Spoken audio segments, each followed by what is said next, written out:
Folks, we're going to move to Lake Winnebago now in southeastern Wisconsin, or south central Wisconsin. Lake Winnebago, one of the greatest walleye fisheries in the Midwest, also good for perch, white bass, catfish. And Captain Matt Merton, I've had the privilege of fishing with the last several years, and Matt grew up on Lake Winnebago, knows it like the back of his hand. Well, we got Captain Matt Merton, our buddy, standing by on Lake Winnebago. I see some ice in the background, Matt, but I don't think it's going to be until about that second week in December where you're going to have safe enough ice for guys to get out, right? I'd agree. That's about the average. That's walking ice. Well, I consider you the guru of walleye ice anglers on Lake Winnebago. You're one of the best I know, and you're actually guiding this year for folks that want to come out and experience walleye fishing, right? It's correct, John.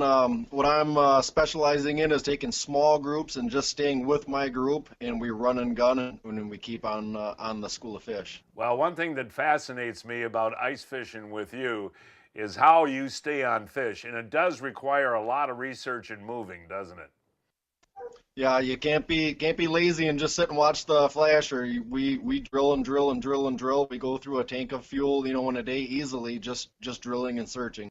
Well, one thing I want to talk about as far as Winnebago is concerned is early ice, and I'd say that would be from about mid-December through January. There's some pretty good panfish opportunities for early ice, right? Oh, absolutely. The bays, maybe if you can get into some little channel that's off of a river or something like that, they usually hold panfish quite nicely at first ice. And you got a pretty good bluegill and crappie population, huh? Yeah, the crappie population is excellent. And we get into wintertime now, say, into January where guys are ATVing out or maybe even driving your trucks. How do you find crappies, for example, in as big a lake as Lake Winnebago is? What do you look for? Luck. Yeah, really. Uh, no, just by drilling. I guess when you start marking some fish that are quite a bit higher in the water column and they act different than all the rest of them on the sonar, and sometimes early ice they don't bite real well. It's typically mid to later when they start biting well. Okay, and we look at, Lake Winnebago as a whole. There's a lot of structure there, but most of your walleyes aren't around structure, are they? Or what do you look for with the walleyes? There is, you're right. They don't relate to structure like just about everywhere else that has walleyes. We don't look for anything in particular. It's just drilling. And any depths that are more magical than others? No, sometimes we'll find them not, within a quarter of a mile of some structure, some reefs. Other times go smooth out in the middle. It's just all 18 feet of mud, and start drilling there. Yeah.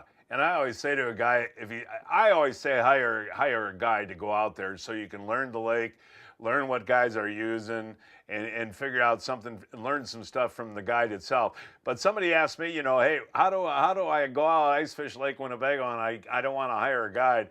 I say just look for the packs of trucks and people and ice shacks. Does that work? Sometimes, a lot of times, school of white bass won't move very much. So for white bass, you can kind of go into a group, and if there isn't too much traffic and too much drilling, they'll cooperate and bite. And now that one tip that you've taught me over the years that I've fished with you too is since Lake Winnebago has become so clear in the last several years, being quiet is pretty important, right? Absolutely. Yeah. I don't know what it is about Winnebago. You just go over to Poigan and it doesn't seem to make any difference on noise. You come to Winnebago and then that same fish does not like any noise. Now, Poigan usually freezes first before Winnebago, so Poigan can be pretty good early ice too, right?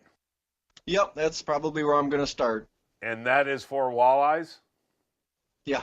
Well, I mean, we usually get white bass. You get a mixed bag over there, but I'm looking for white tips. Now, can you actually ice fish in the Wolf River, for example? Does that any good in the wintertime? You shouldn't. Yeah, too much current. Hmm. Yeah. As with any. And you touched on one thing that's close to my heart before, and that's white bass.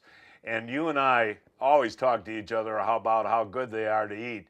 And they're pretty easy to catch on Winnebago in the winter, huh? Oh, you bet. Yeah, there's times when we get on a good school, 5-gallon bucket's not out of the question.